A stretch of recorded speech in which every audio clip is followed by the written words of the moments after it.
So we are recording. So my name is Stephanie. I am the center's Young Star technical consultant, and I've been working with them for several years. We did the 4 stars, and then now they're accredited. So now we're kind of shifting gears into the practice-based coaching, which for Rachel is hoping to kind of sum it up into um, creating some coaches for herself um, in the program. And when we were talking, you were new and you and I have never met, which makes this even cooler because everybody else I've worked with for so long, that what we'll do is, as a coachee, you and a coach, you and I will create kind of like a partnership and a mentorship. And Rachel gave me a couple tips. She did say that you do phenomenal in the classroom and your interactions are great, which is super exciting. So I can't wait to come and observe you in real life and not on Zoom. Yeah. But could you tell me just a little bit about yourself, since I don't know anything except for your name is Sam? Yeah, absolutely. I am 24 years old. I've been in the daycare business for about 3 years now. I have a fiance. I'm going to be married in October of 2021. Oh, exciting. I love children. I love being able to help them grow into their own little selves and watch them gain all these cool personalities and attitudes. That's pretty much me in a nutshell. That's Just, awesome. That's awesome. Well, and I'm glad that you joined Grace. They have a great program over there. And like I said, I've been working with them a long time. So they really have a lot of things that we put into place since I've been there, all of their portfolios, all of their tracking. Really, they've got a good quality program. So you're a great addition. So for practice-based coaching, kind of the process of that is that we do planning and goals based on assessments that you will complete on your own. So just after my conversation with Rachel, and when I said to her, well, we need to have some areas that she would think that would be good, because there's quite a lot of assessments. And after we finish the first cycle of practice-based coaching, you may actually find that you're like, this was great, I want to do another one, but this time I want to do it on this. And I probably have an assessment that you will go over. After we do that, you will, with me, create your own goals, your own action steps. I will engage on some focused observations, and then we'll reflect on them. We'll try it a couple times and we'll continue to go through. Okay. So anytime that I talk about the coaching team, I'm your coach. Of course, your program leader is Rachel. And then you, of course, are the coachee. When it comes to Rachel, she will not use any of the information either in a negative way or a positive way for you. It's not going to reflect like your evaluation. An example would be I've done one of these with somebody who just felt that she said the word no too many times in her classroom. So we worked on that, but she was kind of afraid first, because she was like, well, I don't want my director to know I'm doing that. But it's absolutely nothing that Rachel would use against you. If anything, it will boost you. And like I said, Rachel's idea is to work with just a couple of you in the center to create her own coaches. So then you guys will understand the process after a couple times, and then you yourselves can be coaches to other coachees. Okay. So I'm going to share my screen. If I can do it right. Can you see my screen? Yes. Excellent. So this is, I did send these to Rachel. So tomorrow when you go back to work, you'll have the papers, and then that way I'll have you and her sign them, and then she can send them back to me, and then I'll sign the rest of them. Okay. But this is our practice-based coaching participation agreement. So as a consultant, which is me, I agree to be respectful and supportive by being punctual, and when possible, providing assistance to you. I will help you develop your goals and action plans based on the needs. I will schedule, plan, and facilitate focus observations and coaching sessions with you. I will provide support, and this is just a mini list, sharing resources, modeling effective teaching practices, objectively observing yours. And I will be very honest with you. I won't say, oh no, you did great, we don't need to do this, because these are teaching practices that you yourself will, once you do the assessments, you'll want to work on. So we'll do everything strength-based. I will not be mean. I won't say, get it done. I won't do anything like that. Totally strength-based. And then other agreements is kind of where, for example, I will meet you virtually this way, or any other kind of support in any way that you need. So as I'm just going to go down here to Rachel's part, Rachel agrees to the PBC process, which she's already done. She will support the goals that you decide that you want to set. She will be supportive. So this is where it's rather than evaluate and maintain. And she'll keep a separation between coaching experiences and performance evaluations. So she won't mark you lower on your performance evaluation on something that we're coaching experiencing together. She may do some observations for me also. One of the reasons would be so she also can learn the process. And then she will use what she learns to continue to support that throughout her program, which is one of her steps, which is finding some people to get some coaches in her program. So this section here, this is you, the provider or the coachee. You agree to be actively engaged in coaching sessions, assessing your strengths and needs. So when you do the assessments that I give you, it's in your best interest to be very honest with yourself, because what you don't want to do is say, oh yeah, I'm a 5, I'm a 5, I'm a 5. And you gave yourself all 5s, and then you turn them back to me and I'm like, no, what do you want to work on? Right. So right. Be really honest with yourself. On the same token, if the few, I'm going to give you a couple assessments, and if those ones you're like, you know, I just think I've got those things, we can find another assessment. It's completely up to you. If you have questions along the way, please ask them.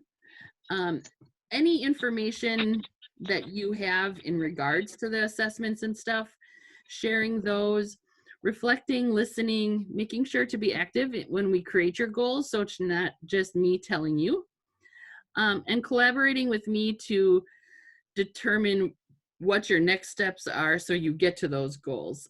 So your first step, of course, will be completing the assessments, and then we will go from there to the next step and the next step. And hopefully I can record you, and then I'll have a whole cycle of practice-based coaching, so I can also learn from myself, considering this is not the norm. Normally I'm sitting across the table from you at the center. Right.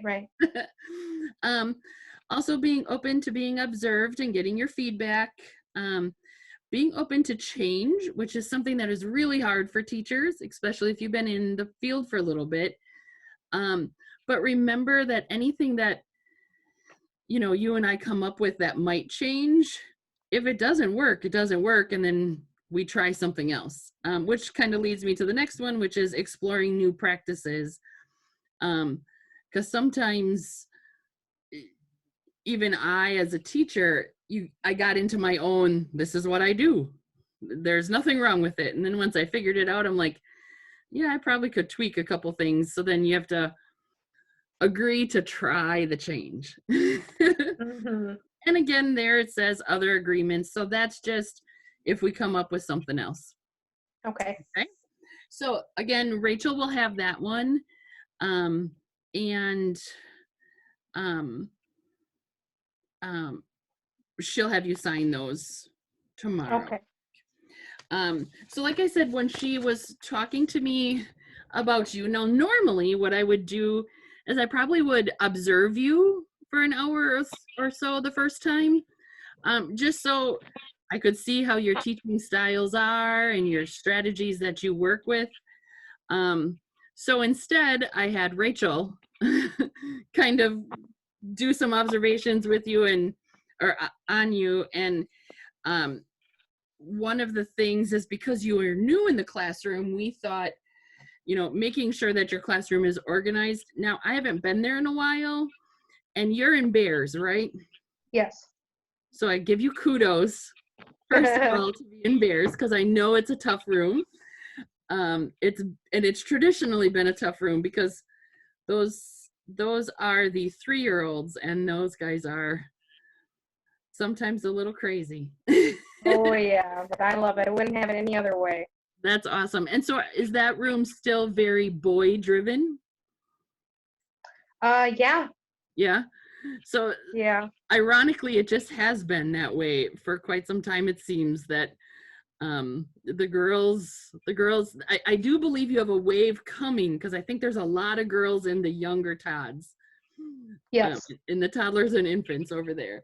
So eventually you'll get a switch in the way it goes. But so with that, I want to show you. So the first one that I'm going to send you is the needs assessment for teaching practices through a well-organized classroom. Especially since you're new in that classroom, this will just go over, do you have everything? And the other one is instructional materials. So is your classroom, which is your tool to teach, is it set up right? Do you feel you have the ability to use all your tools?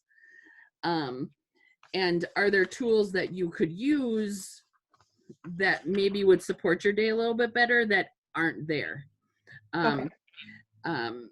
Because again, normally I would also do an interactions, but Rachel said your interactions are fantastic. So that's pretty cool.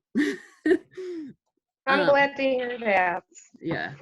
Well, and I asked her because again, I do know the Bears room, and I know it's a struggle room for her to maintain and retain staff. So when she said no, this time I think I found her. Oh yeah.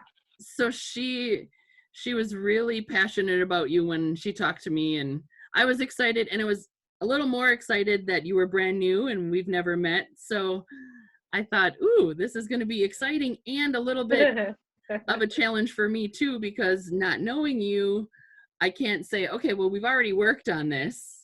So that'll be exciting. Right. So once you get these assessments, you literally will just go and, the first one is I have arranged the learning environment so the children are visible at all times. And I do this not yet and always, or so you might do it or you might not. I want to do this. And then this section is the difference between the current use and desired use. So maybe, I know you guys have all brand new shelves in there, but let's say you had some very tall shelves for the block area and you could not see in there. Then maybe you would say, I don't do this, I want to do this, and the difference is I really need materials like a shorter shelf. Okay. So that would be an example of what you would put in there. And then the coaching resources are materials to support learning. That will come from me once we kind of start to work through it. And we'll talk about, well, we could get different shelves, or what if we move that shelf to this room, you know, switching the things. But you'll go through, and this one's really short, you'll fill it out. And then if you have any notes that you would like to put on there, because this assessment is completely yours. So the other one is the instructional materials. So again, you may have your setup is great, but you don't have, one example would be, I provide materials and activities that address learning styles. So if it's the same group, which I think it's probably pretty close, especially since it's boy driven. You know, one thing that, you know, do you have a visual schedule? Do you have different pieces that say how many friends can be in a classroom? Anything that can help you do your job better to reach these different teaching practices. And again, with this one, it's the same. You would do the what you do right now, what you would like to do, where would you like to be, and what that difference means to you. And then these are some coaching things that we will then go through once we probably meet face to face more, so we can go into it in detail in the classroom. But that one's pretty short too. It's only 2 pages. So those are the 2 assessments. So Rachel did get those in an email. So once you get back to work, you'll have some homework. Okay. And then what you'll do from there is, once you're completed, just start thinking of, what could I do for goals? Because that will be something that you and I work on together. And there might be, you know, and again, if you're like, really, I have all this, then we'll look at some other teaching strategies or teaching practices assessments. Okay. All right, so let me go back to here. So do you have any questions about the process? There is no, I can tell you, there's no time frame, especially right now, with not being able to come in and observe you. We might get creative where depending on what it is, we have you use one of the iPads or the tablets at work, or Rachel will video you, depending on what those goals are. But it should, you know, a couple weeks. And this assessment, it could be very detailed if you want to change your whole classroom and your whole environment, or it could be something super simple. So we'll just go off of what your thoughts are once you have that action plan. Okay. Okay. Any other questions? No, everything's pretty straightforward. Right. Okay, good. Well, then I'm going to let you go, and I'm going to let you get back to work tomorrow, and I'll let Rachel know that we completed it, and that you should have paperwork there. And so then, and then we will, I'll probably give you a call tomorrow. When do you work tomorrow? I work until 1. Until 1? Okay. So I will call the center before 1 o'clock, and then just to make sure that you got the paperwork. And then from there, we'll set up our next time. That sounds perfect. I can't wait. Right. Thank you so very much. And thanks for being my guinea pig on the Zoom recording too. Oh, anytime. All right. Well, have a great day, and we will talk to you soon. Okay. Take care, Stephanie. Bye, Sam. Thanks. Bye-bye.